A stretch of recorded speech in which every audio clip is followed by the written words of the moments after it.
আসসালামু আলাইকুম ওয়া রাহমাতুল্লাহি তাআলা ওয়া বারাকাতুহু।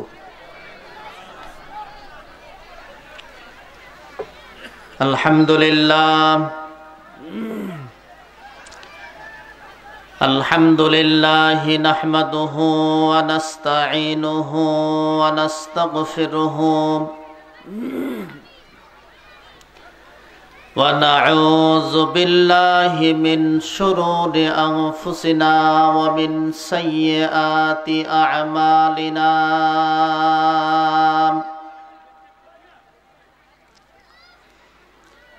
من يهد الله فلا مضل له ومن يضلله فلا هادي له ونشهد أن لا إله إلا الله وأن محمدا عبده ورسوله الذي أرسله بالحق بشيرا ونذيرا وداعيا إلى الله بإذنه وسراجا منيرا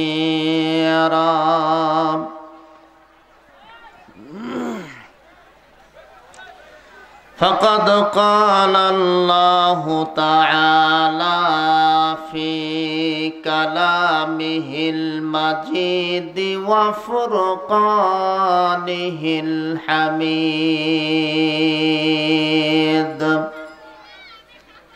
আমার সাথে সবাই পড়েন আউযু বিল্লাহি মিনাশ শাইতানির রাজিম বিসমিল্লাহির রহমানির রহিম ইন্না ফিরআউনা আলা وجعل أهلها شيعا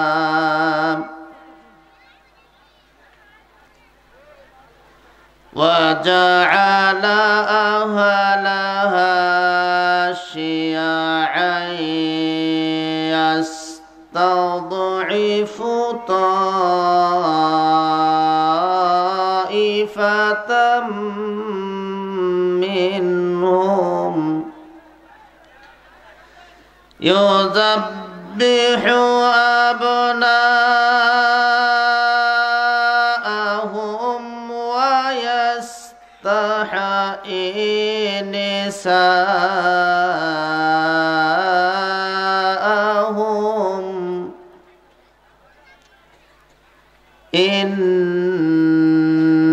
إنه كان من المفسدين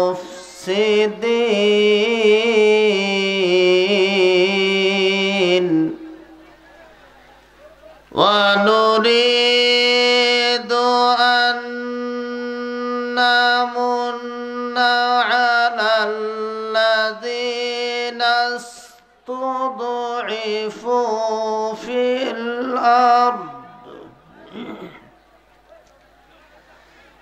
الأرض ونجعلهم أئمة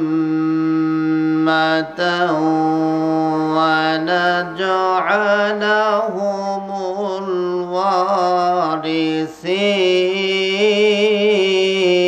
الوارثين صدق الله العظيم وقال تعالى لشأن رسوله إن الله وملائكته يصلون على النبي يا أيها الذين آمنوا صلوا عليه وسلموا تسليما اللهم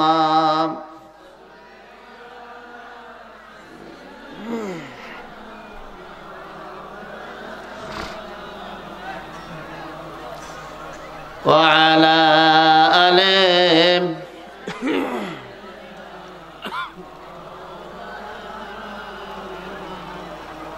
সবাই একটু কালেমা পড়ি লা ইলাহা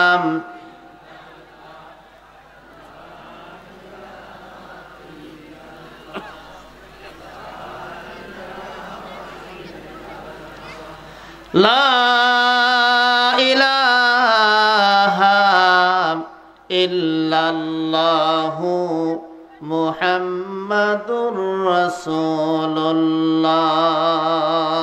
সাল্লাল্লাহু আলাইহি ওয়াসাল্লাম। ভূমিকার আগেই আপনাদের দৃষ্টি আকর্ষণ করছি, আপনারা জায়গাগুলি ফাঁকা না রেখে আল্লাহর রাস্তার সামনের দিকে একেবারেই চেপে বসবেন।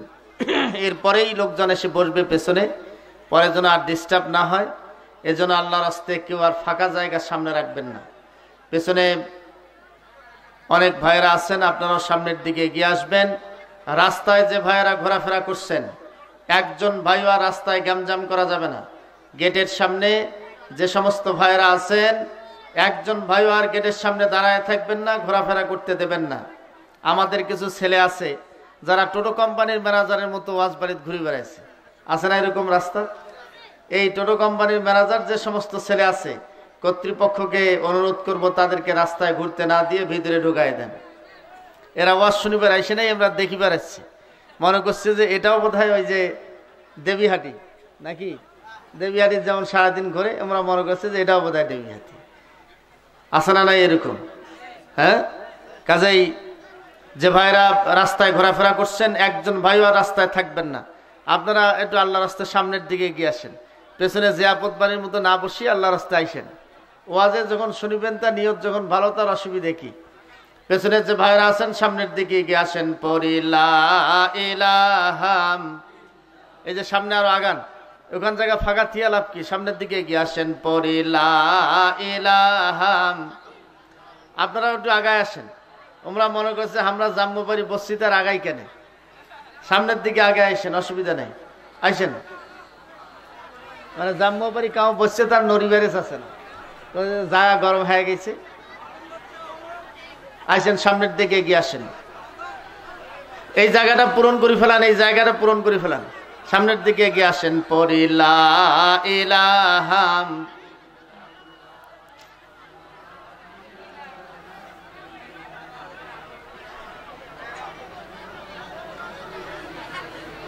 পড়ি লা ইলাহা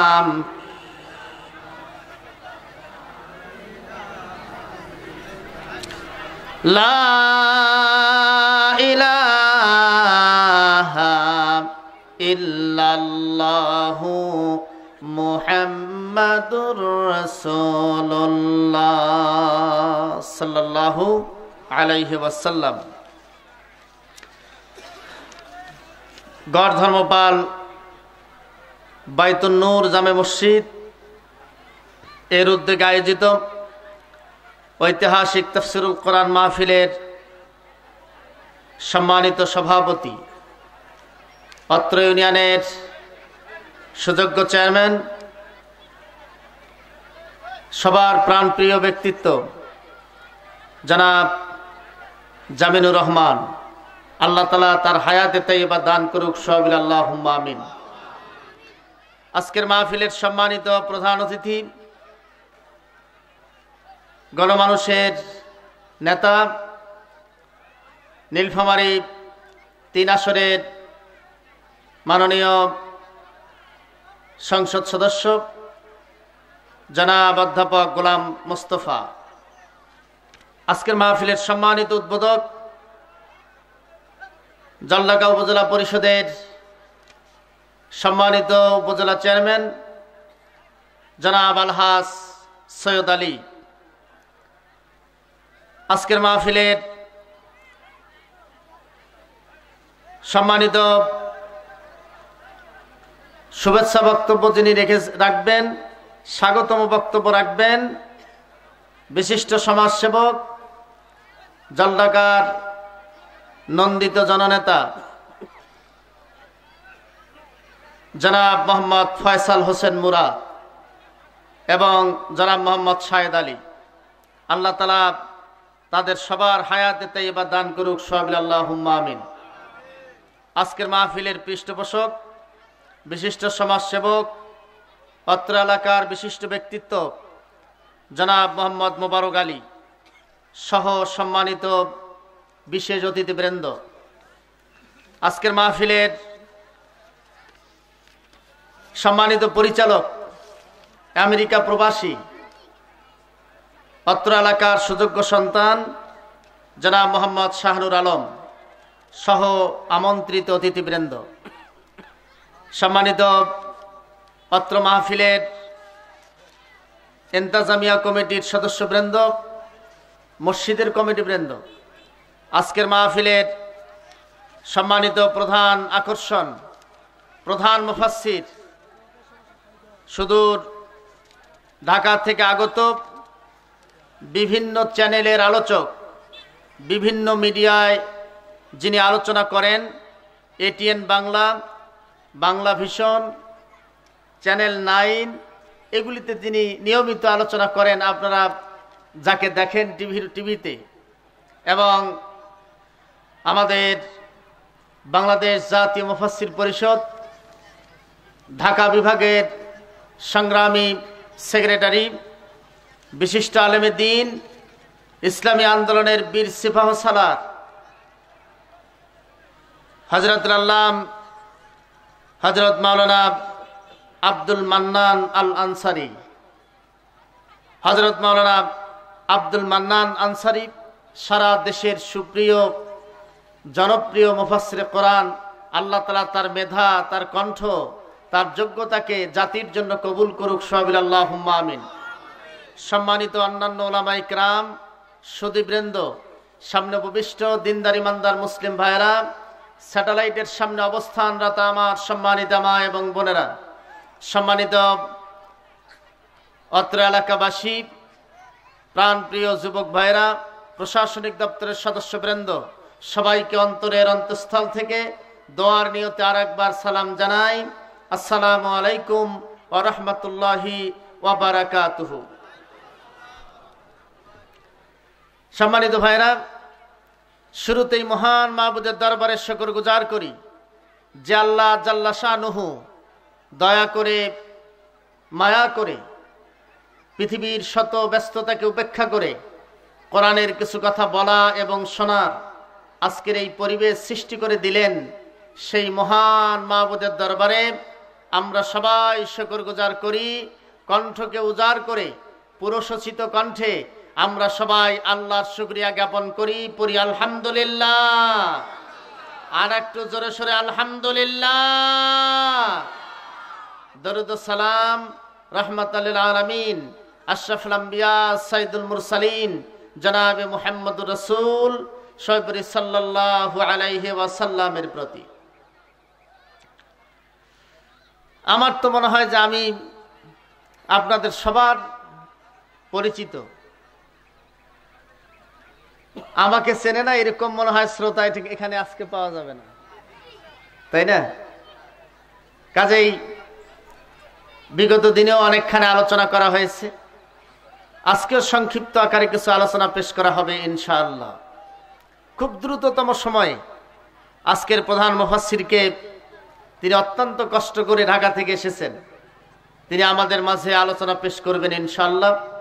তার এই আলোচনা এবং আপনাদের এই ভিডিও, এটা সারা দেশ আন্তর্জাতিক দুনিয়া দেখতে পারবে।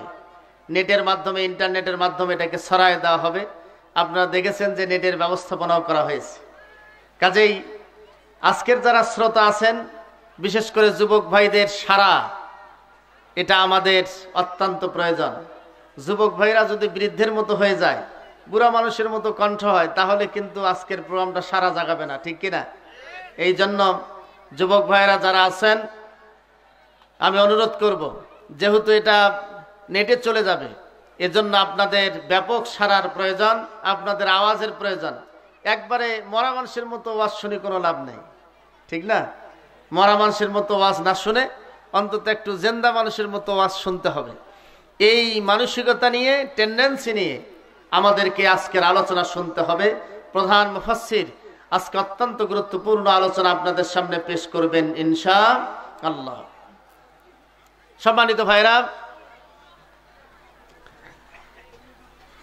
আমি সূরা কসাস থেকে দুটি আয়াত তেলাওয়াত করেছি।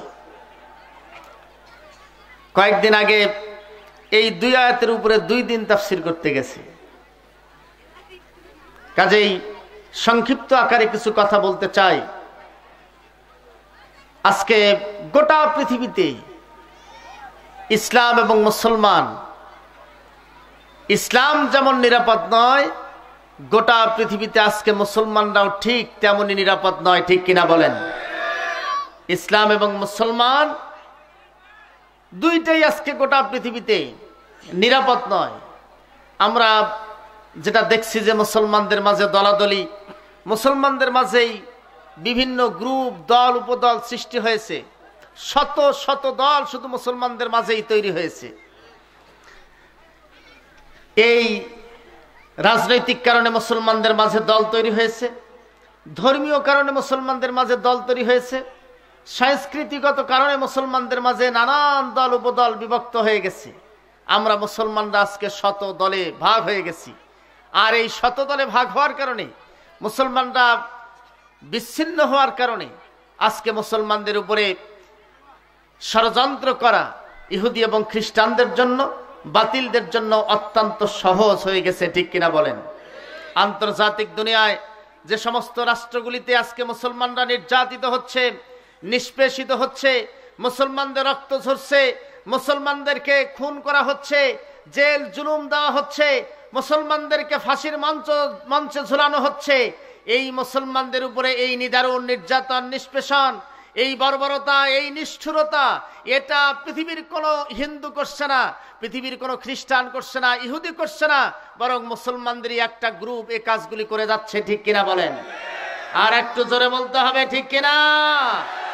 ভাইরা আমার, এটা অন্য কেউ এটা করছে না, আমাদের মুসলমানদের মধ্য থেকেই একটা গ্রুপ এই কাজগুলি করছে। যাদেরকে ইহুদি এবং খ্রিস্টানরা কিনে নিয়েছে, যাদেরকে তারা ক্রয় করে ফেলেছে, তাদের মস্তিষ্ক ধলাই করে ফেলেছে, তাদের মাধ্যমে আজকে গোটা পৃথিবীতে ইসলাম এবং মুসলমান নিরাপদ থাকতে পারছে না। কাজেই গোটা পৃথিবীতে মুসলমানরা আজকে আতঙ্কগ্রস্ত। ইরাকের মুসলমানরা আজকে আতঙ্কগ্রস্ত, ইরানের মুসলমানরা আতঙ্কগ্রস্ত। এই মাইক দিতে চলবে? এই কি হলো ভাইয়া, একটু বাড়ান রে। আমরা অত্যন্ত আতঙ্কগ্রস্ত হয়ে পড়েছি। আজকে ইরাকের মুসলমান আতঙ্কগ্রস্ত হয়ে আছে। কখন কি হয়? পাকিস্তানের মুসলমানরা আতঙ্কগ্রস্ত হয়ে আছে। আজকে কাশ্মীরের মুসলমানরা এত আতঙ্কগ্রস্ত যে কাশ্মীরের মুসলমানদেরকে অকাতরে নির্বিচারে গুলি করে সেখানে শহীদ করে দেওয়া হচ্ছে। গোটা পৃথিবীতে একজন ইহুদি এবং খ্রিস্টান অথবা হিন্দুকে মারলে গোটা বিশ্ব নড়ে ওঠে, মিডিয়া যেন কেঁপে উঠে, অথচ হাজার হাজার কাশ্মীরের মুসলমানদেরকে মারছে। আজকে গোটা মিডিয়া জগৎ কোনো টু শব্দ করছে না, ঠিক কিনা বলেন? যারা মারছে তারা আজকে সন্ত্রাসী নয়, তারা জঙ্গিবাদ নয়, তারা আজকে আল কায়দা, তালেবান নয়। এরকম কিছু শব্দের ধোঁয়া তোলে মুসলমানদেরকেই মূলত গোটা পৃথিবীতে নির্মূল করা হচ্ছে। ভাইরা আমার, আজকে আরাকানের মুসলমানদেরকে আপন দেশ থেকে বের করে দেওয়া হচ্ছে। শত শত আরাকানের মুসলমানকে বের করে দেওয়া হলো, হাজার হাজার আরাকানের মুসলমানকে সেখানে আহত করা হলো, গুলি করা হলো। মুসলমান দেখলেই নির্বিচারে তাদেরকে আইন ছাড়াই, বিচার ছাড়াই তাদেরকে আজকে মারা হচ্ছে। এই যে অবস্থাটা আজকে আরাকানের মুসলমানদের, শুধুমাত্র জীবনটা বাঁচানোর জন্য আরাকানের মুসলমানরা তাদের ঘর বাড়ি ছেড়েছে, জমি জায়গা ছেড়েছে, আপন জনদেরকে ছেড়েছে, শুধু জীবনটা বাঁচানোর জন্য আমাদের বঙ্গোপসাগর পাড়ি দিয়ে আমাদের চট্টগ্রামে রোহিঙ্গা উদ্বাস্ত হিসাবে জীবনযাপন বর্তমানেও করছে, এখনো আসতেই আছে। অথচ বিশ্ব মোড়ল যারা ইহুদি এবং খ্রিস্টানরা টু শব্দ তাদের পক্ষে করে নাই, ঠিক কিনা বলেন? মুসলমান নিধান হয়, মুসলমানদেরকে বাড়িঘর থেকে সরায় দেয়, তারাই দেয়, টু শব্দ করে না। কিন্তু কোন দেশে একজন খ্রিস্টানকে যদি সরানো হইতো, একজন ইহুদিকে যদি সরানো হইতো, একজন বৌদ্ধকে যদি সরানো হইতো, অন্য ধর্মের যে কোনো একজনকে যদি সরানো হইতো, তাহলে কি টিকে থাকতে পারত? আমেরিকা বিবৃতি দিত, রাশিয়া দিত, চীন দিত, ভারত বিবৃতি দিত, ব্রিটেন বিবৃতি দিত, লন্ডন দিত। তার মানে গোটা পৃথিবীর সমস্ত মুসলিম রাষ্ট্রগুলি এই বিবৃতি দিত। হাজার হাজার মুসলমান মরছে, একটা বিবৃতি পর্যন্ত আজকে তারা দেয় না। দেয় এই ষড়যন্ত্র গোটা পৃথিবীতে। অথচ আমাদের মুসলমানদের মধ্যে এক শ্রেণীর মুসলমান তাদেরকেই সমর্থন করছে, ঠিক কিনা বলেন? আরো যারা বলেন ঠিক কিনা? এটার শরীরে কি আসলে মুসলমানের রক্ত আছে? এটার শরীরে মুসলমানদের রক্ত নাই। মায়ের আমার, এই যে নিদারুণ নির্যাতন মুসলমানদের উপরে হলো, আল্লাহর নবীও এই জাতীয় ষড়যন্ত্রের শিকার হয়েছিলেন। আল্লাহ রাসূলকে সর্বশেষ তার মিশনকে বাতিল করার জন্য বাতিলের পক্ষ থেকে ষড়যন্ত্র শুরু হয়ে গেল। আবু জেহেল ষড়যন্ত্র করল আল্লাহর নবীর বিরুদ্ধে। 5টি ষড়যন্ত্র সে সময় হয়েছিল।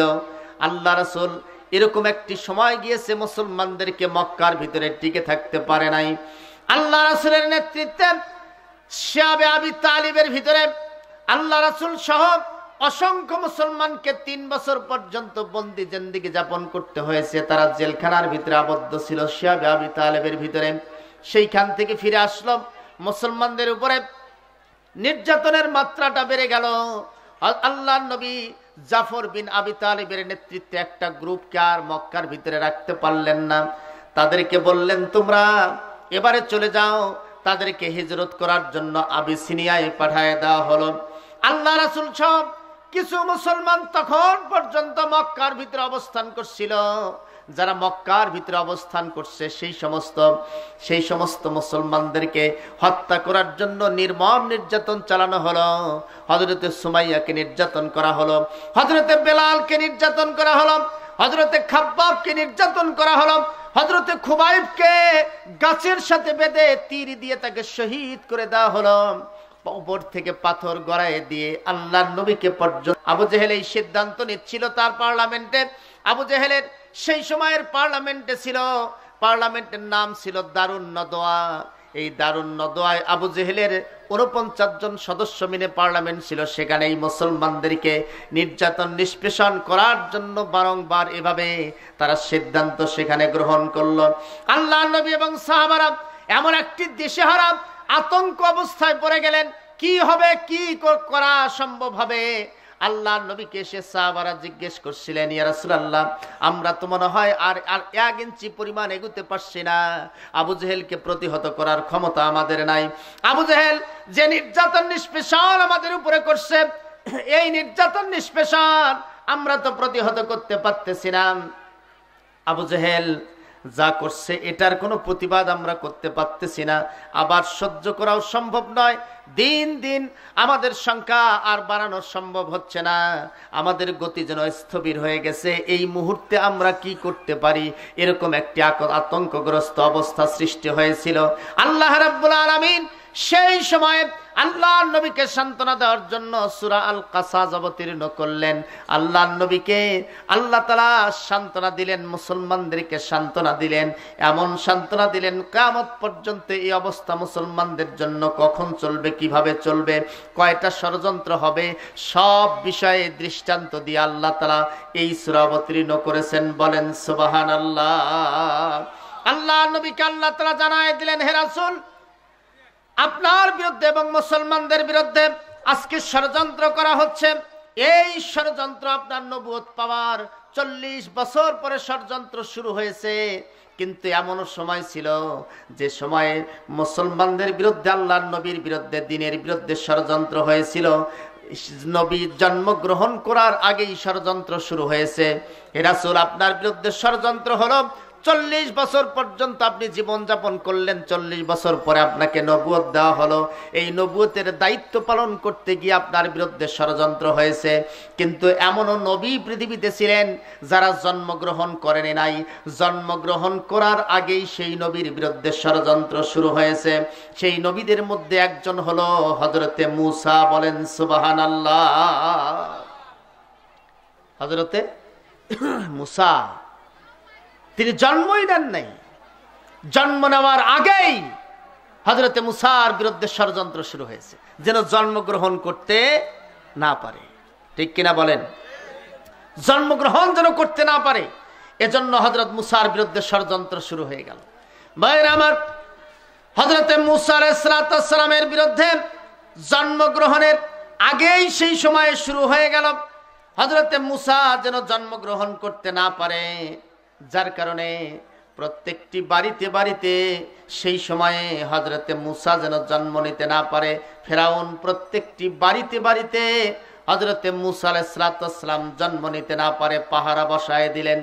যদি ছেলে সন্তান হতো তাহলে সেই ছেলে সন্তানকে হত্যা করে ফেলা হতো। এইরকম জন্মের আগেই ষড়যন্ত্র শুরু। আল্লাহ রাসূলকে আল্লাহ বললেন, ইয়া রাসূলুল্লাহ, হে রাসূল, তোমার তো জন্মের পরে ষড়যন্ত্রটা শুরু হয়েছে, কিন্তু এমন নবীকে দুনিয়াতে আসতে হয়েছে যে নবী জন্মের আগেই ষড়যন্ত্রের শিকার হয়েছে। আল্লাহ রাব্বুল আলামিন সেই নবীকে জন্মগ্রহণ এই পৃথিবীতে করায় দিয়েছিলেন। সেই সময়ে বাতিলের সমস্ত ষড়যন্ত্রকে নস্যাৎ করে দিয়ে আল্লাহ রাব্বুল আলামিন সেই নবীকে জন্ম দিয়েছেন এবং সেই নবীকে আবার ফেরাউনের বাড়িতেই লালন পালন করেছেন। বলেন সুবহানাল্লাহ। বাইরামাত বাইরামাত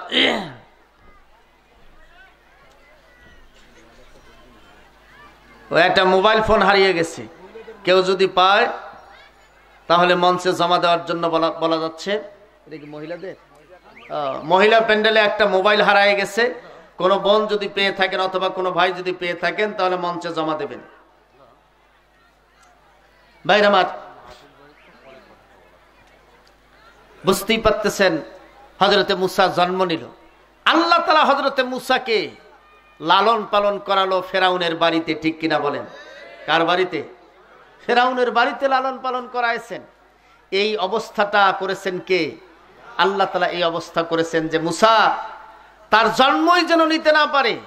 আল্লাহ রাব্বুল আলামিন জানাই দিলেন কোরআনের ভিতরে, ওয়া আওহাইনা ইলা উম্মি মূসা আন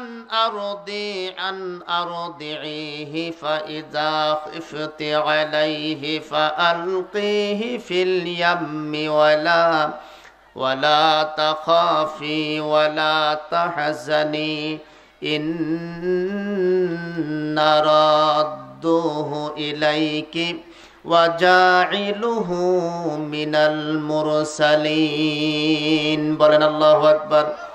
আল্লাহ রাব্বুল আলামিন জানায় দিলেন হযরতে মূসার মায়ের কাছে আল্লাহ তাআলা ইলহাম পাঠিয়ে দিলেন। হযরতে মূসার মাকে ইলহাম পাঠিয়ে দিলেন, সন্তান তুমি প্রসব করবে। সন্তান প্রসব করার পরে সেই সন্তানকে ফাআলকিহি ফিল ইয়াম্মি, নীল নদের ভিতরে ভাসায় দেবে। হযরতে মূসা আলাইহিস সালামের মা সন্তান কষ্ট করে পেটে ধারণ করে সেই সন্তানকে নীল নদের ভিতরে ভাসায় দিতে গিয়ে তার চোখের পানি ঝরেছে। আল্লাহ রাব্বুল আলামিন বলেছেন, ওয়ালা তাখাফি ওয়ালা তাহজানি, এই ব্যাপারে তুমি কোনো ভয় করবে না, কোনো চিন্তা করবে না। হযরতে মূসাকে লালন পালনের দায়িত্ব আল্লাহ তাআলা নিজেই নিয়েছেন। বলেন সুবহানাল্লাহ। ভাইরা আমার, হযরতে মূসাকে নীল সাগরে দেওয়া হলো। ফেরাউন স্থলপথের সমস্ত বাসা বাড়িগুলি বন্ধ করে দিয়েছে যেন মূসা জন্মগ্রহণ করতে না পারে। কিন্তু আল্লাহ তাআলার পরিকল্পনা ভিন্ন। আল্লাহ রাব্বুল আলামিন সমস্ত জল, সমস্ত স্থলপথ ফেরাউন বন্ধ করে দিয়েছে। আল্লাহ তাআলা হযরতে মূসাকে জল পথের মাধ্যমে ফেরাউনের বাড়িতে পৌঁছায় দিয়েছেন। বলেন সুবহানাল্লাহ। সেই আল্লাহ এখনো আছে না নাই? আর একটু জোরে বলেন, সেই আল্লাহ এখনো আছে না নাই? যে ফেরাউন আল্লাহর নবীকে হত্যা করতে চেয়েছিল, আল্লাহর নবীর বিরুদ্ধে বিরোধিতা করেছে, আল্লাহর দ্বীন উৎখাতের ষড়যন্ত্র করেছিল, আল্লাহ তাআলা সেই ফেরাউনের বাড়িতেই আল্লাহর নবী হযরতে মুসাকে লালন পালন করেছে। এখনো যারা ইসলামের বিরুদ্ধে কথা বলে, ইসলামের বিরুদ্ধে বক্তৃতা দেয়, ইসলামের বিরুদ্ধে তার সমস্ত অর্থ সম্পদকে ব্যয় করে, তার ঘরেই আল্লাহ তাআলা আল্লাহর দ্বীন কায়েমের কর্মী তৈরি করে দিয়েছেন। ঠিক কিনা বলেন? এইটা আছে না নাই? দেখবেন যে তার সন্তান এখন আল্লাহর দ্বীন কায়েমের জন্য মিছিল করে। এরকম অসংখ্য দৃষ্টান্ত আল্লাহ তাআলা তৈরি করেছেন। ভাইরা আমার, মুসা আলাইহিস সালাম, আমি ঘটনা বর্ণনা করব না, যেহেতু সময়ও কম, 10টার মধ্যে আমরা প্রধান বক্তাকে নিয়ে আসবো ইনশাআল্লাহ, কাজেই একেবারেই সময় কম। হযরত মুসা আলাইহিস সালাম লালিত পালিত হলেন ফেরাউনের ঘরেই। ফেরাউন মুসাকে লালন পালন করলেন। যে মুসার জন্য এত কিছু, হাজার হাজার সন্তানকে নষ্ট করে ফেললো, মেরে ফেললো, আসার দিয়ে মারলো, কাউকে জবহ করলো। সন্তানের জন্য গোটা মিশরের ভিতরে সে সময় হাহাকার। ছেলে সন্তান হলেই মায়ের সামনে, বাবার সামনে নিষ্পাপ সন্তানটাকে যখন মারে, তখন কোনো পিতামাতা তা সহ্য করতে পারে না। এটা হাহাকার অবস্থার সৃষ্টি হয়েছে। সেই মুসাকে আল্লাহ তাআলা ফেরাউনের বাড়িতেই লালন পালন করছে। ভাইরা আমার,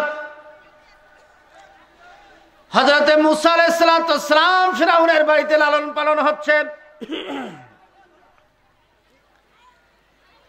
হযরতে মুসার রাজকীয় সব অভিজ্ঞতা সৃষ্টি হয়ে গেল। রাষ্ট্র পরিচালনার জন্য প্রাথমিক যে জ্ঞান, এইটা হযরতে মুসা বাস্তব ফেরাউনের বাড়িতে বসে বসেই শিখলেন, দেখে দেখেই শিখলেন। বলেন সুবহানাল্লাহ। হযরতে মুসা আলাইহিস সালাম বড় হওয়ার পরে যখন নবুয়ত দেওয়া হলো, এই ফেরাউন হযরতে মুসা আলাইহিস সালামকে উৎখাতের জন্য, মুসার যারা অনুসারী ছিল, যাদেরকে বলা হতো বনি ইসরাইল, আল্লাহর দ্বীনের অনুসারী ছিল, সেই সমস্ত ইমানদার বনি ইসরাইল এবং হযরতে মুসাকে নির্মূল করার জন্য, হত্যা করার জন্য 5টা পরিকল্পনা গ্রহণ করেছিল। কয়টা? 5টা প্ল্যান তৈরি করলো ফেরাউন তার সংসদে। তার সংসদের প্রধান উজির ছিল হামান। হামানকে নিয়ে পরামর্শ করলো, 5টা পরিকল্পনা গ্রহণ করলো। যে পরিকল্পনাগুলি সেদিন ফেরাউন করেছিল হযরতে মুসাকে উৎখাতের জন্য, আল্লাহর দ্বীনকে উৎখাতের জন্য, আল্লাহ রাব্বুল আলামিন তার রাসূলকে বললেন, হে রাসূল, ওই 5টা পরিকল্পনা যেভাবে মুসার বিরুদ্ধে হয়েছিল, তোমার বিরুদ্ধে এই একই রকম 5টা পরিকল্পনা হবে। তোমার উম্মতদের বিরুদ্ধে এই 5টি পরিকল্পনা থাকবে। কিয়ামত পর্যন্ত মুসলমানদের বিরুদ্ধে এই 5টি পরিকল্পনা কুফরি শক্তির পক্ষ থেকে হবে। ভাইরা আমার, আল্লাহ তাআলা কিয়ামত পর্যন্ত মুসলমানদেরকে এই কথা, এই তথ্য ফাঁস করে দিলেন। 5টা পরিকল্পনা হবে। এই 5টা পরিকল্পনা অতীতেও ছিল। আল্লাহ রাসূলকেও এই 5টা পরিকল্পনা প্রতিহত করেই আল্লাহর দ্বীন কায়েম করা লেগেছে। এখনো সেই 5টা ষড়যন্ত্র মুসলমানদের বিরুদ্ধে আছে। কিয়ামত পর্যন্ত এই ষড়যন্ত্র মুসলমানদের বিরুদ্ধে চলতেই থাকবে। মোট পরিকল্পনা সেদিন ফেরাউন করেছিল 5টা। কয়টা? আর একটু জোরে বলেন, কয়টা? কয়টা পরিকল্পনা? 5টা। এই 5টা পরিকল্পনার বিবরণ দিয়েছেন কে? আর একটু জোরে বলেন, কে? আল্লাহ তাআলা দিয়েছেন। এটা আমাদের কথা না, কথা হচ্ছে কার? আল্লাহ রাব্বুল আলামিন জানায় দিলেন, ইন্না ফিরআউনা আলা ফিল আরদি ওয়া জাআলা আহলাহা শিয়াআন ইয়াস্তাদঈফু তাইফাতাম মিনহুম ইউযাব্বিহু আবনাআহুম ওয়া ইয়াস্তাহয়ী নিসাআহুম ইন্নাহু কানা মিনাল মুফসিদিন। বলেন আল্লাহু আকবার। আল্লাহ রাব্বুল আলামিন জানায় দিলেন, ইন্না ফিরআউনা আলা ফিল আরদে। সেদিন ফিরআউন প্রথম তার সংসদে পরিকল্পনা করলো, হামানকে নিয়ে পরিকল্পনা করলো যে মুসার দিন যতই দিন যায়, মুসার দিনটা ততই বাড়তে থাকে, এই তওরাত কিতাব মানুষ ততই গ্রহণ করতে থাকে, যাচ্ছে মুসার দিকে ঝুঁকে পড়তেছে। এইটা যদি প্রতিহত করা লাগে তাহলে 1 নম্বর যে কামটা করতে হবে সেই কামটা হলো ক্ষমতার ভিতরে আমাকে থাকতে হবে, দীর্ঘস্থায়ী ক্ষমতার ভিতরে থাকতে হবে। জনগণ আমাকে সমর্থন করুক আর না করুক, পেশি শক্তির মাধ্যমে জোর করে হলেও ক্ষমতায় আমাকে থাকতে হবে। বলেন নাউজুবিল্লাহ। প্রথম পরিকল্পনা ফেরাউনের, ইন্না ফিরআউনা আলা ফিল আরদে। ফেরাউনের প্রথম পরিকল্পনা হলো জোর করে হলেও রাষ্ট্রীয় ক্ষমতায় আমাকে থাকতে হবে। ভাইরা আমার, ফেরাউন এই পরিকল্পনা করেছে। বলে দিলেন কে? আর একটু জোরে বলেন কে? ফেরাউন। একটানা মিশরকে ফেরাউন সহ তার দলবল মিশরকে শাসন করেছে 400 বছর। কয়শো বছর? 400 বছর। এই 400 বছরে ফেরাউন গণতন্ত্রের কোনো ধার ধারে নাই, জনসমর্থনের কোনো ধার ধারে নাই। জনসমর্থন ছাড়াই পেশি শক্তির মাধ্যমে তার সৈনিকদেরকে দিয়ে ফেরাউন দীর্ঘদিন ক্ষমতার মসনদে বসেছিল। আল্লাহ রাব্বুল আলামিন জানায় দিলেন 1 নম্বর পরিকল্পনা হলো ফেরাউনের, ইন্না ফিরআউনা আলা ফিল আরদ। ফেরাউন সেদিন জনসমর্থন ছাড়াই রাষ্ট্রীয় ক্ষমতায় গেছে, রাষ্ট্রীয় ক্ষমতায় টিকেছিল। রাষ্ট্রীয় ক্ষমতাকে গ্রহণ করার জন্য, এটাকে দীর্ঘ করার জন্য জনসমর্থনের কোনো ধার ধারে নাই, বালাই জনসমর্থনের কোনো বালাই ছিল না, বরং পেশি শক্তি দিয়ে জোর করেই সেই দিন এই ফেরাউন রাষ্ট্রীয় ক্ষমতায় টিকেছিল। আল্লাহ রাব্বুল আলামিন এখানে আলা শব্দ ব্যবহার করেছেন। আল্লাহ তাআলা আলা শব্দের অর্থ হলো শাসক, খলিফা শব্দের অর্থ হলো প্রতিনিধি শাসক, ইমাম শব্দের অর্থ হলো শাসক, তারপরে আমির শব্দের অর্থ হলো শাসক, সুলতান শব্দের অর্থ হলো শাসক। এই 5টা আরবির একই রকম অর্থ, প্রত্যেকটির অর্থ হলো যারা জনগণকে শাসন করে তাদেরকে বলা হয় আলা, যারা জনগণকে শাসন করে তাদেরকে বলা হয় খলিফা, আবার এই জনগণকে যারা শাসন করে তাদেরকে বলা হয় আমির। আরবিতে যারা জনগণকে শাসন করে তাদেরকে বলা হয় ইমাম, আবার এই জনগণকে যারা শাসন করে তাদেরকে বলা হয় সুলতান। মোট কয়টা শব্দ? ভাইরা আমার, আল্লাহ রাব্বুল আলামিন এইখানে খলিফা শব্দ ব্যবহার করে নাই ফেরাউনের জন্য। আল্লাহ তো বলতে পারতেন ইন্না ফিরআউনা খলিফাতান ফিল আরদে। ফেরাউন, তোমাদের এই পৃথিবীতে ফেরাউনকে আমি জনগণের খলিফা বানাইছি, এ কথা আল্লাহ বলে নাই। ইন্না ফিরআউনা আমিরাতান ফিল আরদে। ফেরাউনকে জনগণের আমির হিসেবেও আল্লাহ তাআলা বলেন নাই, আমির বানাইছি এটাও আল্লাহ বলে নাই। ফেরাউনকে জনগণের ইমাম বানাইছে, এ কথাও আল্লাহ বলে নাই। ইন্না ফিরআউনা ইমামাতান ফিল আরদে, এ কথা আল্লাহ তাআলা বলে নাই। আল্লাহ তাআলা ইন্না ফিরআউনা সুলতানাতান ফিল আরদে, ফিরআউনকে সুলতানও বলে নাই। আল্লাহ বলেছেন আলা। আলা এমন শাসককে বলা হয় যে শাসক জনসমর্থন ছাড়াই পেশি শক্তি দিয়ে শাসন ক্ষমতায় টিকে থাকে, তাদেরকে আরবিতে বলা হয় আলা। আল্লাহ তাআলা বলছেন ফেরাউন হচ্ছে সেই মার্কা শাসক। বলেন নাউজুবিল্লাহ। খলিফা হওয়ার জন্য, ইমাম হওয়ার জন্য, আমির হওয়ার জন্য, সুলতান হওয়ার জন্য জনসমর্থনের দরকার।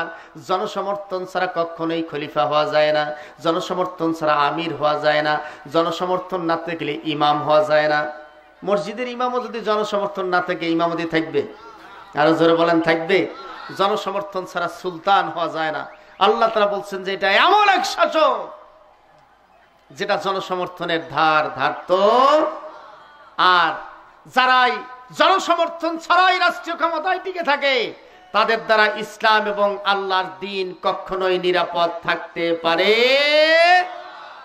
আরো জোরে বলেন পারে? ভাইরা আমার, আজকে গোটা পৃথিবীতে জনসমর্থন ছাড়াই রাষ্ট্রীয় ক্ষমতায় যারা এগিয়েছিল তাদের দ্বারা আল্লাহর দ্বীন এবং মুসলমানরা কখনো নিরাপদ থাকতে পারে নাই। আরো জোরে বলেন পেরেছে? জনসমর্থনের কোনো ধার ধারে না, গণতন্ত্রের কোনো ধার ধারে না। ঠিক কিনা বলেন? আরো জোরে বলেন ঠিক কিনা? ভাইরা আমার, এই হলো অবস্থাটা। সর্বস্তরে জনসমর্থন লাগবে। চেয়ারম্যান সাহেব চেয়ারম্যানের চেয়ারে বসে আছেন, সভাপতির চেয়ারে। জনসমর্থন ছাড়াই কি চেয়ারম্যান হয়েছে? ভোট লাগছে। যদি জনসমর্থন ছাড়াই হতো তাহলে কিন্তু মানুষ এত মূল্যায়ন করতো না। করতো? ভাইরা আমার, মিশরের ইতিহাস যদি আপনি পর্যালোচনা করেন, সেই সময় রাজা শাহ পাহলবী মুসলমানদের উপরে নির্মম নির্যাতন চালালো। কারণ রাজা শাহ পাহলভী জনসমর্থন নিয়ে মিশরের প্রেসিডেন্ট ছিলেন না। আমরা দেখেছিলাম ইরানের প্রেসিডেন্ট ছিলেন না। আমরা দেখেছিলাম মিশরের ইতিহাসে সেই সময়ে জামাল আব্দুল নাসের এবং হুসনে মুবারক মিশরের জনসমর্থন নিয়ে রাষ্ট্রীয় ক্ষমতায় যায় নাই, যার কারণে মিশরের মুসলমানদের উপরে কি পৈশাচিক নির্যাতন চালালো, নিষ্পেষণ চালালো, কি বর্বর আচরণ করলো তাদের উপরে। জনসমর্থন ছাড়াই যারা রাষ্ট্রীয় ক্ষমতায় যায় তাদের দ্বারা ইসলাম এবং আল্লাহর দ্বীন কখনোই নিরাপদ থাকতে পারে না, ঠিক কিনা বলেন? আমরাও আজকে সেই ষড়যন্ত্রের শিকারে পরিণত হয়েছি, ঠিক কিনা বলেন? ভাইরা আমার, আল্লাহ রাব্বুল আলামিন জানায় দিলেন ফিরাউন সেদিন এভাবে জনসমর্থন ছাড়াই রাষ্ট্রীয় ক্ষমতায় টিকেছিল। এটা ছিল তার 1 নম্বর পরিকল্পনা। কোন একটা সময়ে ফিরাউন হামানকে পরামর্শ করলো একদিনে সমস্ত মুসলমানদেরকে নিধন করা যাবে কিনা। হামান পরামর্শ দিল যে না, একদিনে নিধন করলে আপনার বিরুদ্ধে বিদ্রোহ ঘোষণা হবে। যার কারণে আস্তে আস্তে পরিকল্পনা করতেছিল। 1 নম্বর পরিকল্পনায় যখন সফল হয়ে গেল, ফিরাউন যখন দেখল আমার কাছ থেকে আর কেউ আন্দোলন করে আর রাষ্ট্রীয় ক্ষমতা নিতে পারবে না, এই পাকাপোক্ত ব্যবস্থা যখন ফিরাউন করলো, দ্বিতীয় পরিকল্পনা ফিরাউন গ্রহণ করলো। প্রথম পরিকল্পনা যখন বাস্তব হয়ে গেল, দ্বিতীয় পরিকল্পনা ফিরাউন গ্রহণ করলো। দ্বিতীয় পরিকল্পনাটা কি পরিকল্পনা ছিল সেটাও আল্লাহ রাব্বুল আলামিন কোরআনের ভিতরে মানুষকে জানায় দিলেন। বলেন সুবহানাল্লাহ। আল্লাহ রাব্বুল আলামিন জানায় দিলেন 2 নম্বর পরিকল্পনায় ফিরাউন এবারে আগালো وَجَعَلَ أَهْلَهَا شِيَعًا يَسْتَضْعِفُ طَائِفَةً مِّنْهُمْ يُذَبِّحُ أَبْنَاءَهُمْ وَيَسْتَحْيِي نِسَاءَهُمْ إِنَّهُ كَانَ مِنَ الْمُفْسِدِينَ। আল্লাহ রাব্বুল আলামিন জানায় দিলেন 2 নম্বর পরিকল্পনা করলো ফিরাউন। ওয়াজালা আহলাহা শিয়া, আল্লাহ তাআলা বললেন ফিরাউন 2 নম্বর পরিকল্পনা গ্রহণ করলো। জাতির মুসলমান যারা হয়েছিল সমস্ত মুসলমানদেরকে বিভিন্ন ভাগে ভাগ করে দিল, জাতির লোকদেরকে বিভিন্ন ভাগে ভাগ করে দিল, একটা দলকে আরেকটা দলের সঙ্গে লাগাই দিল, বেশ কিছু দল উপদলের সৃষ্টি করে ফেললো ফিরাউন। কারণটা হলো ফিরাউন চিন্তা করলো মিশরের ভিতরে যত বেশি দলাদলি হবে, মুসলমানদের মাঝে যত বেশি দলাদলি, যত বেশি গ্রুপ, যত বেশি দল সৃষ্টি করে দেওয়া যাবে, ততই শাসন কার্য পরিচালনা করতে আমার সুবিধা হবে। আবার সেই মুসলমানদের বিরুদ্ধে বাতিলদেরকে আর একটা গ্রুপ সেখানে লাগাই দিল। এইরকম অনেকগুলি দল সেদিন ফিরাউন সৃষ্টি করেছিল। ভাইরা আমার, ফিরাউনের সেই পরিকল্পনা এখনো আন্তর্জাতিক দুনিয়াতে মুসলমানদের মাঝে নানান দল উপদলের সৃষ্টি করা হয়েছে, মুসলমানদেরকে শতভাগে ভাগ করা হয়েছে, মুসলমানদেরকে নানান নাম দিয়ে মুসলমানদেরকে হেয় করা হচ্ছে। কেউ কেউ মুসলমানদেরকে নাম দিয়েছে এটা হলো জঙ্গিবাদ, কেউ বলেছে মুসলমানদেরকে সন্ত্রাসবাদ। ভাইরা আমার, আমেরিকা রাশিয়া মুসলমানদের উপরে নির্মম নির্যাতন চালায়, তারা জঙ্গি হয় না, তারা সন্ত্রাস হয় না। অথচ এই মুসলমানরা সামান্যতম কিছু করলেই মিডিয়ার মাধ্যমে মুসলমানদেরকে জঙ্গিবাদ হিসেবে আখ্যায়িত করা হচ্ছে, এই মুসলমানদেরকে সন্ত্রাসবাদ হিসেবে আখ্যায়িত করা হচ্ছে, মুসলমানদেরকে বলা হচ্ছে তালেবান নাম দিয়ে মুসলমানদের মাঝে ঘৃণা ছড়ায় দেওয়া হচ্ছে, আল কায়দা নাম দেওয়া হয়েছে মুসলমানদেরকে। এই মুসলমানদেরকে নানান ভাগে আন্তর্জাতিক দুনিয়ায় ভাগ করে দেওয়া হয়েছে। মুসলমানদের এই ভাগাভাগি এখনো আছে না নাই?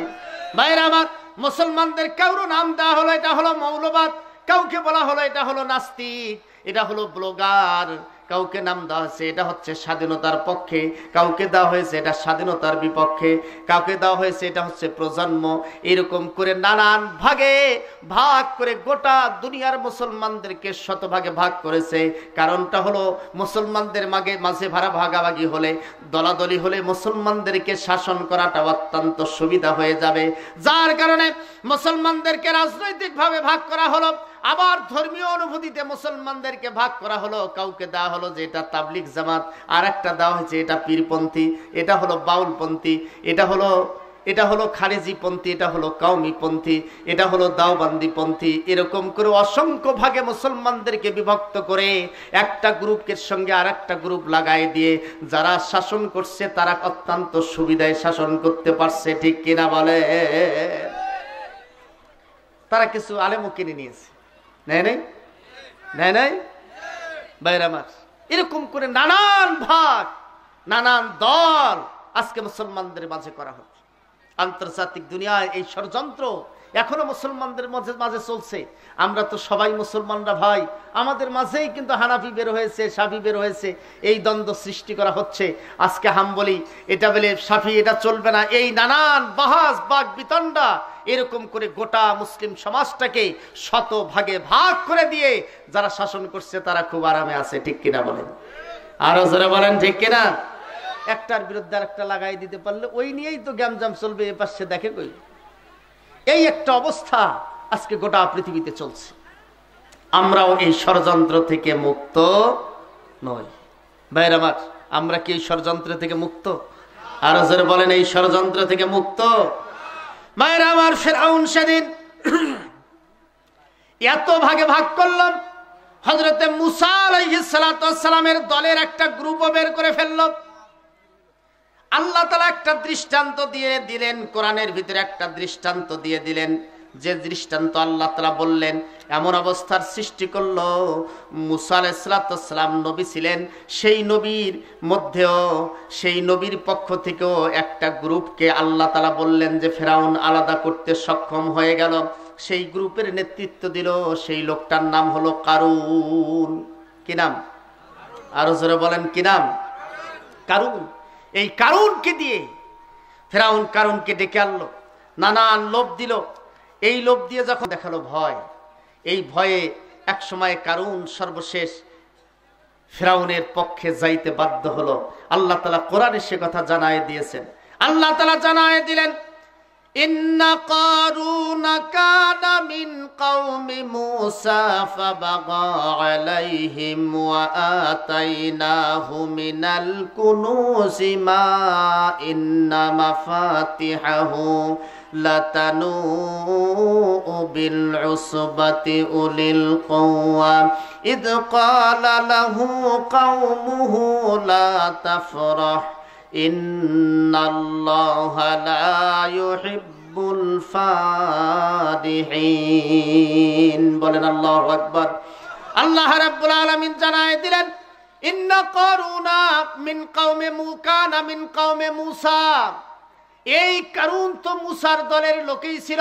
কারুন ছিল মুসলমান আর মূসার দলের লোক ছিল কারুন। ফাবাগা আলাইহিম, এক পর্যায়ে এই কারুনকে দিয়ে ফিরআউন এবারে হযরতে মূসার বিরুদ্ধে লাগাই দিল, গ্রুপ তৈরি করলো, দল তৈরি করে ফেললো। কারুনকে দিয়ে দল তৈরি করার পরে নানান লোভ দিয়ে কারুনকে ফিরআউন তার পক্ষে নিল। ফিরআউন এবারে কারুনকে বলল একটা মাত্র কাম করা লাগবে। কারুন বলল যে কি কাম?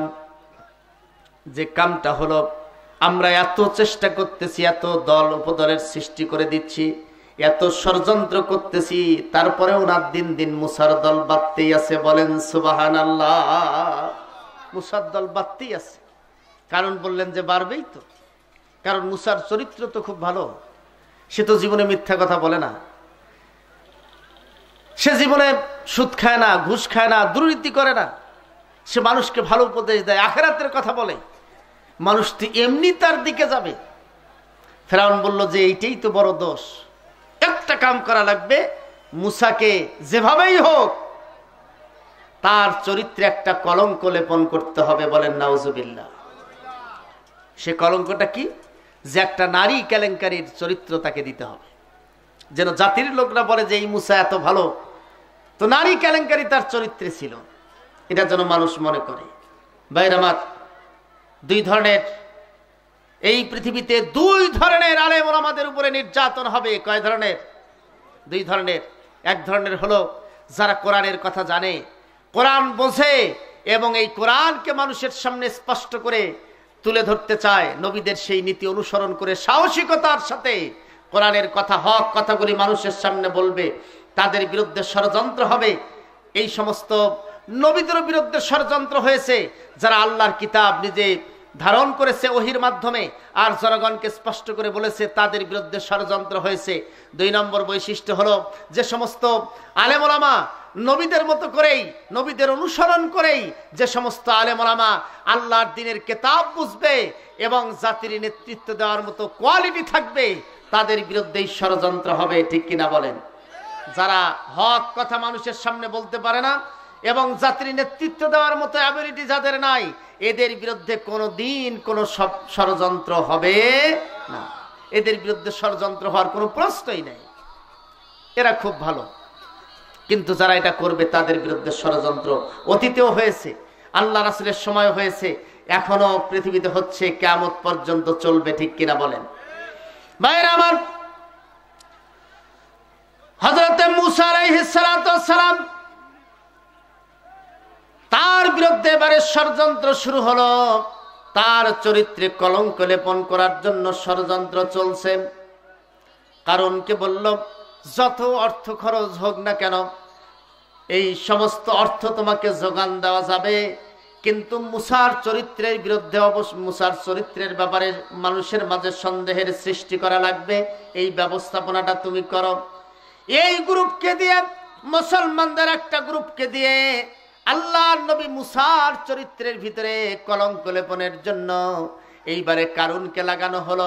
এই কারুন হযরতে মূসার চরিত্রে কিভাবে কলঙ্ক লেপন করা যায়, এই পরিকল্পনা গ্রহণ করল, এই পরিকল্পনা তৈরি করে ফেলল। এই পরিকল্পনা তৈরি করে সেই সময়ের সবচেয়ে বড় একজন সুন্দরী নায়িকা ছিল, বর্তমান যাকে আমরা বলি নায়িকা, সেই সময়ে যেটাকে বলা হতো, এইটা হচ্ছে একটা নর্তকী, তাকে ঠিক করা হলো, যার নাম হচ্ছে, তাফসিরে আসছে, যার নাম হলো জোহরা। কি নাম?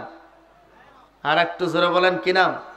এই জোহরা নামে একজন মেয়েকে কারণ ঠিক করলো, যত টাকাই লাগুক মূসার চরিত্রের ভিতরে তোমাকে কলঙ্ক লেপন করতে হবে। ভাইরা আমার, এই মূসার চরিত্রের ভিতরে কলঙ্ক লেপনের জন্য সর্বশেষ জোহরাকে এবারে ঠিক করে ফেললো। ভাইরা আমার, এই জোহরাকে বলল, জোহরা, একটা শুধুমাত্র তোমাকে কাম করতে হবে, টাকার লোভে, অর্থের লোভে তুমি তোমার চরিত্র বিক্রি করো, একটা মাত্র কাম করতে হবে, যত টাকা দরকার তোমাকে দেওয়া হবে। শুধুমাত্র একটা বার হযরতে মূসার জন্য, হযরতে মূসা যে জায়গায় লোকদেরকে নিয়ে আল্লাহর দ্বীনের কথা বলে, আল্লাহর দ্বীনের দিকে আহ্বান করে, সেই জায়গায় একটা বার তুমি শুধু বলবে, এই মূসা দিনের বেলা তোমাদের সঙ্গে দিনের কথা বলে, দিনের কথা বলে, আল্লাহর কথা বলে, বাস্তব কিছু হক কথা বলে তোমাদের সামনে, অথচ এই মূসা রাতের বেলা আমার সঙ্গে চরিত্রহীন কাজ করে। শুধুমাত্র এই কথাটা একবার তুমি বলবে, যত টাকা দরকার সব টাকা তোমাকে দেওয়া হবে। ভাইরা আমার, জোহরাকে ঠিক করা হলো। এই জোহরাকে দিয়ে হযরতে মূসা আলাইহিস সালামের চরিত্রে কলঙ্ক লেপন করবে, যেন জাতির পরবর্তী প্রজন্মরা বুঝতে পারে যে আলেমদেরকে যতই, নবীদেরকে যতই ভালো মনে করি, তাদেরও চরিত্রে এইরকম ছিল। এইরকম একটা বদনাম তৈরি করার জন্য এই পরিকল্পনা ফেরাউন করেছিল। ভাইরা আমার, জোহরা রাজি হয়ে গেল। জোহরাকে বলল, তোমার যদি কোনো কিছু হয়, নিরাপত্তা দেওয়ার দায়িত্ব আমাদের, ফেরাউন তোমাকে নিরাপত্তা দেবে, তোমার নিরাপত্তার জন্য যত ব্যবস্থাপনা দরকার আমাদের সমস্ত ব্যবস্থাপনা সেখানে থাকবে, কোনো চিন্তা করার দরকার নাই। শুধু একটা বার মঞ্চে উঠে মূসার চরিত্রে কলঙ্ক লেপনের জন্য একটা কথা বলবে। ভাইরা আমার, হযরতে মূসা আলাইহিস সালাম সেই সময় বক্তৃতা করতেছিলেন, মানুষকে আল্লাহর দ্বীনের দাওয়াত দিচ্ছিলেন হযরতে মূসা। এই সময় জোহরা এবারে উঠলো মঞ্চের ভিতরে, পেছন থেকে হঠাৎ করে একজন মহিলা উঠলো। এই মহিলা জোহরা উঠলো। জোহরা উঠার পরে হযরতে মূসা আলাইহিস সালাম থেমে গেলেন। জোহরা বলল যে, আপনি থামুন, আমার দুইটা কথা আছে, আমাকে এই দুইটা কথা বলতে দেন। আল্লাহর নবী হযরতে মূসা অত্যন্ত সম্মানোচিত ভাবে জোহরাকে সেদিন এই কথা বলার জন্য সুযোগ করে দিলেন। জোহরা এবারে দাঁড়ায় গেল।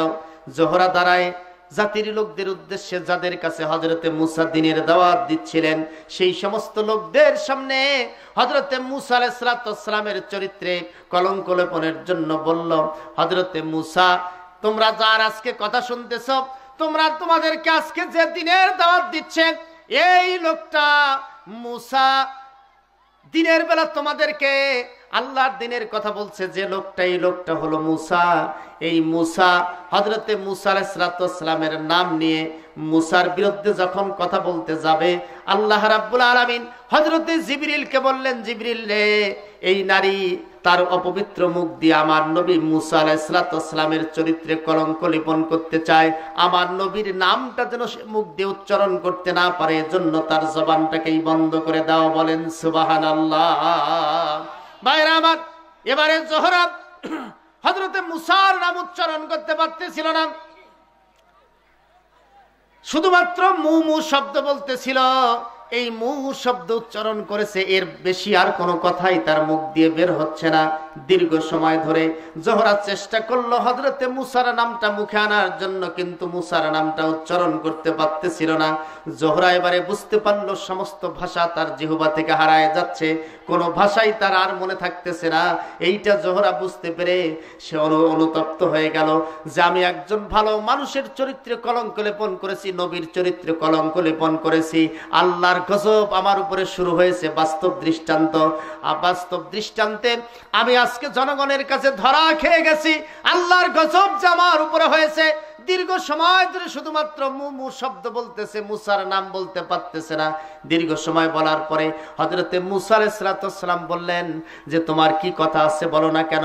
কিন্তু মু শব্দ ছাড়া আর কোনো শব্দই তার মুখ থেকে উচ্চারণ করতে পারতেছিল না। ভাইরা আমার, হযরতে মুসা আলাইহিস সালাম বুঝতে পারলেন এই নারী অসৎ উদ্দেশ্যে এখানে এসেছিল। আল্লাহর গজব যে তার উপরে হয়েছে হযরতে মুসা বুঝতে পারলেন। দুই হাত জোর করে হযরতে মুসা আলাইহিস সালামের কাছে এবারে জোহরা ক্ষমা চাইলো। এই জোহরা যখন ক্ষমা চাইলো, হযরতে মুসা তার জন্য দোয়া করলেন। আল্লাহ তাআলা তার জবানটা আবার ফিরাই দিল। আল্লাহ তাআলা তার জবানটা ফিরাই দিল। এইবারে সেই জোহরা বলল, এতক্ষণ যাবত যা করেছি ভুল করেছি।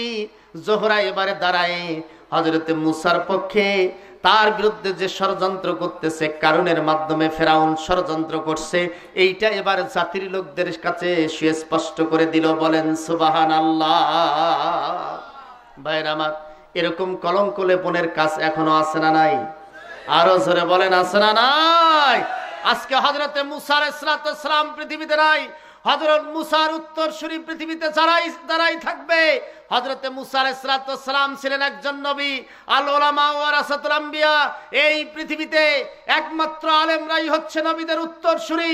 গোটা দুনিয়ার সমস্ত বরেণ্য আলেম যারা নবীদের এই দায়িত্ব পালন করছে, তাদের চরিত্র কলঙ্ক নিবারণের জন্য আজকে এক শ্রেণীর মানুষ অত্যন্ত উঠে পড়ে লেগে গেছে। ঠিক কিনা বলেন? ভাইরা আমার, হযরত মুসা আলাইহিস সালাম এর চরিত্রে জোহরার যে দশা হয়েছিল, যেভাবে গজব নেমে এসেছিল, আলেম ওলামাদের চরিত্রে এরকম করে কলঙ্ক লেপন করলে, মিথ্যা অপবাদ দিলে তাদেরও বিরুদ্ধে এরকম গজব হইতে পারে। ঠিক কিনা বলেন? ভাইরা আমার, আল্লাহ তাআলা এই দৃষ্টান্ত দিয়েছেন। এই দৃষ্টান্ত মূলবিন না, এই দৃষ্টান্ত কার? আর একটু জোরে বলেন, কার? আল্লাহ তাআলা এই দৃষ্টান্ত দিয়েছেন। সেই দিন ফেরাউন হযরতে মুসা আলাইহিস সালাম তার বিরুদ্ধে চরিত্রে কলঙ্ক লেপন করতে গিয়ে আল্লাহ তাআলা উল্টাটা বানায় দিয়েছেন। সব তথ্য ফাঁস করে দিয়েছে। জোহরাই সব ষড়যন্ত্র করলো। কারণ কত টাকা তাকে দিতে চাইলো, এখানে কিভাবে আনলো, সব কথা জোহরা এবারে ওপেন করে দিয়েছে, খোলামেলা বলে দিয়েছে। ভাইরা আমার, যত ষড়যন্ত্রই হোক, কোনো না কোনো ভাবেই তা প্রকাশ পায়। ঠিক কিনা বলেন? আরো জোরে বলেন, ঠিক কিনা? এটা প্রকাশ পায় মুসলমানদের বিরুদ্ধে যারাই লড়ে, তাদের বিরুদ্ধে তারা কি ষড়যন্ত্র করছে, এটা মূলত প্রকাশ পায়। ভাইরা আমার, আল্লাহ রাব্বুল আলামিন কোরআনে জানায় দিলেন ২ নম্বর ষড়যন্ত্র হলো ওয়াজআলা আহলাহা শিয়াআন ইয়াস্তাদঈফু তাইফাতাম মিনহুম ইউযাব্বিহু আবনাআহুম ওয়া ইয়াস্তাহি নিসাআহুম ইন্নাহু কানা মিনাল মুফসিদিন। বলেন আল্লাহু আকবার। ভাইরা আমার, আমরা যদি একটা চিন্তা করে দেখি, মুসলমানদের মাঝে কত ভাগ আমরা হয়ে গেছি, আমরাও যেখানে নানান ভাগে বিভক্ত হয়ে গেছি, এটাতে কোনো সন্দেহ নাই। সবাই মুসলমান, ঠিক কিনা বলেন? একটা উদাহরণ দিলেই বুঝতে পারবেন ভাইজান। বলবো একটা দৃষ্টান্ত, উদাহরণ একটা। আমরা দেখলাম আল্লামা সাঈদীর যেদিন ফাঁসি রায় হয়, ফাঁসি রায় হয় নাই, যারা শাহবাগের ভিতরে ফাঁসির জন্য মিছিল করেছিল, এরা মুসলমান না মুসলমান? এরাও মুসলমান। আবার এই ফাঁসির বিপক্ষে যারা রাজপথে আন্দোলন করে জীবন দিল, শহীদ হলো, তারা কি হিন্দু না মুসলমান? তারাও মুসলমান। শাপলায় যারা এরকম করলো, তারাও কি মুসলমান। একটা ইস্যুকে কেন্দ্র করে কোন মুসলমান ফাঁসি চায়, আবার কোনটা ফাঁসি বিরোধিতা করে। সবাই মুসলমান, এদের মাঝে কিন্তু ভাগ নাই। মুসলমান আমরা সবাই। যারা শাহবাগে আন্দোলন করেছে তারাও মুসলমান, যারা রাজপথের আন্দোলন করেছে তারাও মুসলমান, যারা ইসলামের পক্ষে বলে তারাও মুসলমান, যারা ব্লগার ইসলামের বিপক্ষে লেখালেখি করে তারাও মুসলমান। মুসলমানদের মাঝে এত ভাগ কেন তাহলে? এই ভাগ আসলো কোত্থেকে? কারা এই ভাগ করলো মুসলমানদেরকে? এত ভাগে জড়ায় ফেললো কেন মুসলমানদেরকে? এত ভাগাভাগি না হলে তো আমরা সবাই এক থাকতে পারতাম, তাহলে তো এত ঝামেলা হইতো না, ঠিক কিনা বলেন? কিন্তু সমস্যা হলো এই ভাগাভাগি না করলে তো সুবিধা করা যাবে না, ভাগ তৈরি করা লাগবে। এই প্ল্যান, এই পলিসি, এটা আজকের নতুন পলিসি না। আল্লাহ রাসূলকে বললেন যে পলিসি অনেক আগে। ভাইরা আমার, আবু জেহেল সেই সময় মুনাফিক তৈরি করার চেষ্টা করেছিল। কি তৈরি করার? মুনাফিক তৈরি করার চেষ্টা করেছিল। যে মুনাফিক তৈরি করেই ফেলেছিল, যার নাম দিয়েছিল আব্দুল্লাহ বিন উবাই। আল্লাহ রাসূল উহুদের প্রান্তে যাচ্ছেন যুদ্ধের জন্য, 300 সৈন্য নিয়ে আব্দুল্লাহ বিন উবাই সেখান থেকে কেটে পড়েছে। 1000-এর মধ্যে মুনাফিক ছিল কয়শো? আরো জোরে বলেন, কয়শো? 1000-এ 300 কম না। এটা সেদিন করেছিল। এত গ্রুপ, এত দল সেই সময়ও সৃষ্টি হয়েছিল। ভাইরা আমার, আল্লাহ রাব্বুল আলামিন জানায় দিলেন দুনিয়ার মানুষেরা ওয়াজআলা আহলাহা শিয়াআন ইস্তাদঈফু তাইফাতাম মিনহুম। আল্লাহ রাব্বুল আলামিন জানায় দিলেন সেদিন এই ফিরাউন অসংখ্য দল উপদলের সৃষ্টি করে দিল মুসলমানদের মাঝে। মুসলমানরাই মুসলমানদের বিরুদ্ধে বিরোধিতা শুরু করলো। মুসলমানরাই মুসলমানদের চরিত্রে কলঙ্ক লেপনের জন্য চেষ্টা চালায় গেল। এরকম গ্রুপের তৈরি করলো বাতিলদের পক্ষ থেকেও মুসলমানদেরকে নির্মূল করার জন্য আর একটা গ্রুপ তারা তৈরি করে ফেললো। এইরকম অবস্থার তৈরি করলো। আর সেই সময় ফিরাউন অত্যন্ত কৌশলে সমস্ত ইমানদার এবং বেঈমানদের শাসন কার্য পরিচালনা করলো। ইমানদাররা যেন আর ক্ষমতায় আসতে না পারে, ফিরাউনকে যেন ক্ষমতায় হারাতে না পারে। এই জন্য সেই সময়ে ফিরাউন বেছে বেছে এত দল উপদল সৃষ্টি করে একটা দলের উপরে নির্যাতন নিষ্পেষণ চালালো। আল্লাহ রাব্বুল আলামিন কোরআনে জানায় দিলেন ইয়াস্তাদঈফু, দুর্বল করতে চাইল। তাইফাতান মানে একটা দলকে, মিনহুম মানে ওই দল সমূহের মধ্য থেকে একটা দলকে দমন করার জন্য, একটা দলকে উৎখাত করার জন্য, নির্মূল করার জন্য ফিরাউন আপ্রাণ চেষ্টা করলো। আর সেই দলটা অন্য কোনো দল ছিল না, সেই দলটা ছিল হযরতে মুসার দল। বলেন নাউজুবিল্লাহ। কার দল?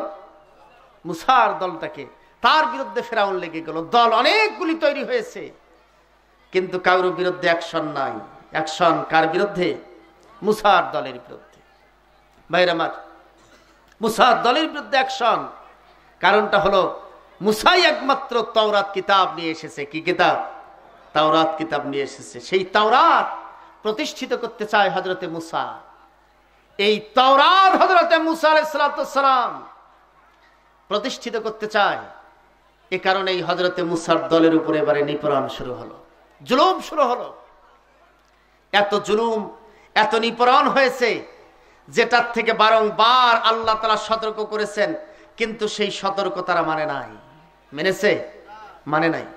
ভাইরা আমার, মুসা আলাইহিস সালামের বিরুদ্ধে ষড়যন্ত্র শুরু হয়ে গেল।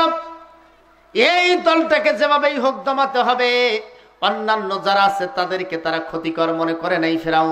ফেরাউন মনে করেছে না এরা আমার ক্ষতি করবে না, এরা আমার এই পক্ষে কোনো সময়ের জন্য এরা ক্ষতির কারণ হবে না। যাদেরকে ফেরাউন তার ক্ষতির কারণ মনে করে নাই তাদের বিরুদ্ধে অ্যাকশন নেয় নাই, বরং হযরতে মূসা আলাইহিস সালামের বিরুদ্ধে অ্যাকশন শুরু হয়ে গেল। ভাইরা আমার, আল্লাহ রাব্বুল আলামিন কোরআন কারীমের ভিতরে জানায় দিলেন এমন একটা অবস্থার সৃষ্টি হয়ে গেল। হযরতে মূসা এবং হযরতে মূসার দলের লোকজন যারা ছিল তাদের বিরুদ্ধে অত্যন্ত কঠোর অবস্থান গ্রহণ করলো ফেরাউন। হযরতে মূসা আলাইহিস সালাম তার বিরুদ্ধে যখন কঠোর অবস্থান হচ্ছে, আল্লাহ রাব্বুল আলামিন হযরতে মূসা আলাইহিস সালামকে বারংবার বাঁচায় নিচ্ছেন। হযরতে মূসা আলাইহিস সালামকে বাঁচানোর জন্য ফেরাউনের উপরে এক এক সময়ে এক এক রকম গজব আল্লাহ তাআলা নাজিল করে দিয়েছিল। আল্লাহ রাব্বুল আলামিন জানায় দিয়েছেন কোরআনের ভিতরে যে এক এক সময় এক এক রকম গজব যখন তার উপরে দেওয়া হলো, একটা করে গজব আসে ফেরাউনের উপরে, আর ফেরাউন সেই গজব থেকে যখন আবার মুক্তি পেয়ে যায় আবার মূসা আলাইহিস সালামের বিরুদ্ধে বিরোধিতা শুরু করতে থাকে। এইভাবে দ্বিতীয় আর একটা গজব যখন তার উপরে চলে আসে, দ্বিতীয় গজবের পরেও আবার হযরতে মূসা আলাইহিস সালামের বিরুদ্ধে দ্বিতীয় গজবের সময় তার কাছে যায় যে হযরতে মূসা আলাইহিস সালামকে বলে, মূসা আমরা আর বাঁচতেছি না, আমাদের জন্য একটু দোয়া করে দাও। হযরতে মূসা আলাইহিস সালাম অত্যন্ত নবী সুলভ আচরণে তাদের জন্য দোয়া করে। দোয়া করার পরে আবার তাদের গজবগুলি যখন চলে যায়, হযরতে মূসার গজব চলে যাওয়ার পরে মূসার দোয়ায় যখন গজব চলে যায় আবার তার উপরে নির্যাতন নিষ্পেষণ শুরু করে। এইভাবে মোট গজব তার উপরে এসেছিল 9টা। কয়টা? 9টা গজব এসেছিল। কোরআন কারীমের ভিতরে আল্লাহ তাআলা জানায় দিলেন এক একটা গজব এত বেশি গজব তার উপরে হয়েছে চিন্তাই করা যায় না। এক একটা গজব তার উপরে হয়েছে। ভাইরা আমার, এক একটা গজব, প্রথম গজব দেওয়া হলো ফেরাউনের সমস্ত মানুষের মাথায় উকুন দেওয়া হলো কুম্মালুন। উকুন বোঝেন তো? বোঝেন না? মাথার উকুন, এত উকুন দেওয়া হলো, পুরুষ নারী সবার মাথায় উকুন, মানে মাথা নাড়লেই দরদর করে উকুন পড়ে। ভাত খাবার বসে তা ভাতের থালা উকুন দিয়ে বোঝাই, গোটা শরীরের ভিতরে উকুন, উকুনের ঠেলায় বাঁচে না। এই উকুন যখন অতিষ্ঠ হয়ে গেল, তারা মূসা আলাইহিস সালামের কাছে আসতো, এসে বলতো যে আমাদের জন্য একটু দোয়া করেন। হযরতে মূসাকে বলতো আমাদের জন্য একটু দোয়া করেন। যে কেন? যে উকুনের জ্বালায় তো বাঁচি না। ভাইরা আমার, হযরতে মূসা আলাইহিস সালাম আবার দোয়া করলেন তাদের জন্য। এই উকুন যখন শেষ হয়ে গেল, দ্বিতীয়বার আবার হযরতে মূসা আলাইহিস সালামের উপরে এমন একটা অবস্থার সৃষ্টি হলো, নির্যাতন নিষ্পেষণ চালাতেই থাকলো। আল্লাহ রাব্বুল আলামিন এ ব্যাপারে বেশ কয়েকটা আয়াত বলেছেন, ভাইজান সময় পাওয়া যাবে না। আল্লাহ তাআলা জানায় দিলেন ওয়ালাম ফালাম্মা কাশাফনা আনহুমুর রিজসা ইলা আজালিন হুম বালিগুহু ইযা হুম ইয়ানকুসুন। আল্লাহ তাআলা জানায় দিলেন এক একটা করে গজব তাদের উপরে আসে। এই গজব যখন চলে যায় আবার বিরোধিতা শুরু করে। আল্লাহ বললেন এই গজবগুলি আমি বাড়ায় দিলাম। ফাআরসালনা আলাইহিমুত তুফানা ওয়াল জারাদা ওয়াল কুম্মালা ওয়াদ দাফাদিআ ওয়াদ-দামা আয়াতিম মুফাসসালাত ফাস্তাকবারু ওয়া কানু কওমান মুজরিমিন। আল্লাহ তাআলা জানায় দিলেন উকুন চলে গেল। ব্যাং আল্লাহ তাআলা এরপরে দিলেন, এত ব্যাং দিলেন যে যখন তারা ঘরের ভিতরে শুয়ে থাকে তাদের বিছানার উপরে ব্যাং দিয়ে তাদের গোটা শরীরটা ঢেকে যায়। এরকম অবস্থা শুরু হয়ে গেল। ভাত খাবার বসলে ভাতের থালার উপরে ব্যাং লেফে লেফে পড়ে, লাফায়ে লাফায়ে ব্যাং তাদের ভাতের থালার উপরে পড়ে, আর ভাত খেতে পারে না। সমস্ত বাড়িঘর ব্যাঙের ঠেলায় আর চলতে পারে না। পায়ের সামনে ব্যাং একবারে বাড়ি খায়। এরকম একটা অবস্থা হলো। ব্যাঙের জ্বালায়, ব্যাঙের অত্যাচারে তারা আর বাঁচে না। আবার হযরতে মূসার কাছে তারা দৌড়ে আসে। ওয়ালাম্মা ওয়াকাআ আলাইহিমুর রিজসু ক্বালু ইয়া মূসা আদউ লানা রাব্বাকা বিমা আহিদা ইনদাক। এবারে ফিরআউনের লোকজন এসে বলে যে আরেকবার দোয়া করে দেন, এই ব্যাঙের জ্বালায় তো বাঁচি না, এই ব্যাঙ থেকে অন্তত পক্ষে আমাদেরকে বাঁচান। আবার হযরত মুসা দোয়া করলেন যে আল্লাহ এই গজব থেকে আমাদেরকে বাঁচাও। আল্লাহ তাআলা গজব উঠায় নিলেন। আবার হযরত মুসা আলাইহিস সালামের বিরুদ্ধে বিরোধিতা শুরু করলো। ভাইরা আমার, তৃতীয় পর্যায়ে আল্লাহ রাব্বুল আলামিন তৃতীয় পর্যায়ে তাদের উপরে ওয়াল জারাদা, আল্লাহ তাআলা বললেন কীট পতঙ্গ দিয়ে দিলেন, এমন কিছু উই পোকার মতো পোকা দিয়ে দিলেন যে তাদের সমস্ত কিছু যেন খেয়ে ফেলে, সমস্ত পাগুলি খেয়ে যায়, চেয়ার টেবিলের পা খেয়ে যায়, ঘরের সমস্ত জিনিসপত্রকে কুটকুট করে খেতে থাকে, একবারে যা খায় গোটা বাড়িগুলিকে একবারে ছোট্ট ছোট্ট টুকরায় পরিণত করে ফেলে। এইরকম একটা অবস্থায় চরম অর্থনৈতিক দুর্বলতা, বাড়ির সমস্ত জিনিসপত্র ধ্বংস হয়ে যাচ্ছে, কোনো বাড়িতে কেউ টিকে থাকতে পারতেছে না, ওষুধপাতি দিয়েও এই সমস্ত ছোট্ট ছোট্ট পোকাগুলিকে মারতে পারতেছে না। ওই পোকা কাঠের ভিতরে কুটকুট করে কেটে এক রাতেই দেখা যায় যে তাদের বিছানার অবস্থা শেষ, তারপরের রায় দুটে দেখে যে তার বাড়ির আসবাবপত্রগুলি শেষ হয়ে গেছে, তারপরের দিন দেখে তার বাসা বাড়ির ভিতরে এটা ধরছে, বাসা বাড়ি এখন ভেঙে যাবে। এরকম যখন গোটা সমাজের ভিতরে চালু হয়ে গেল, তারা এই অত্যাচারে আর বাঁচতেছিল না, তারা অসহায় হয়ে গেল।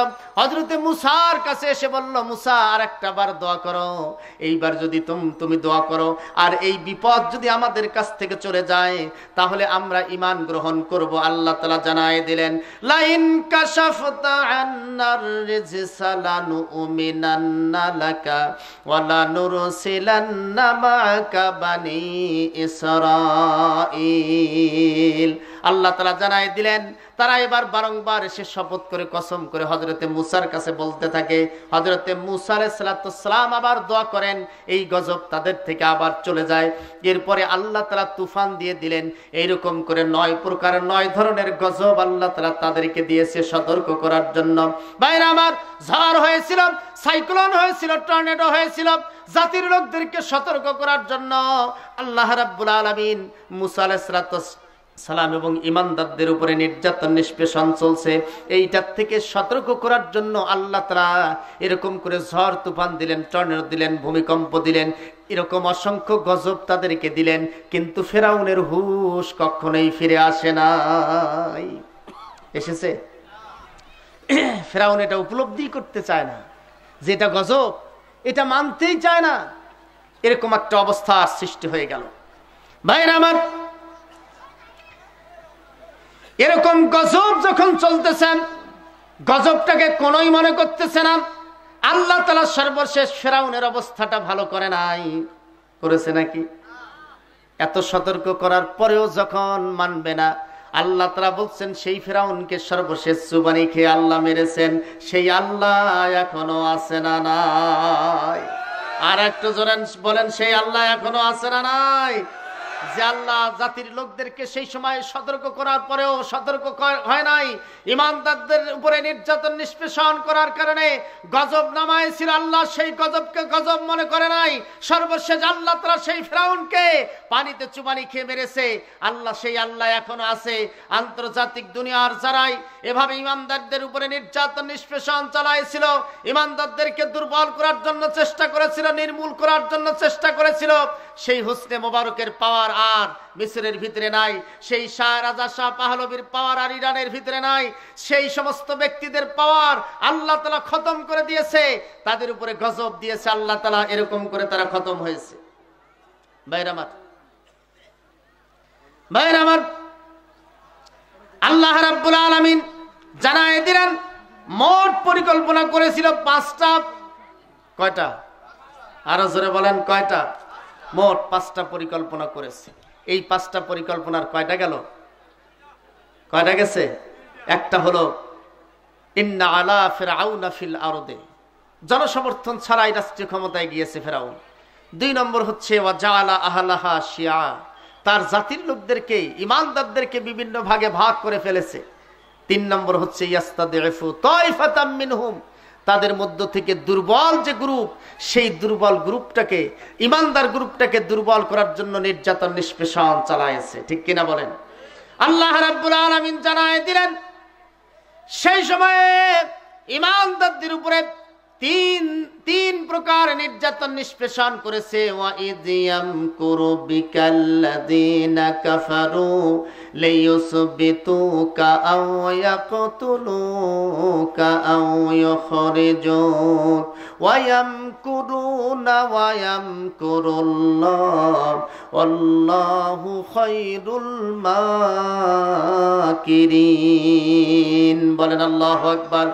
আল্লাহ রাব্বুল আলামিন জানাই দিলেন, হে রাসূল, ওয়াইয ইয়ামকুরু বিকাল্লাযীনা কাফারু লিয়ুসবিতুকা, তারা তো ইমানদারদের বিরুদ্ধে তিন ধরনের ষড়যন্ত্র করে।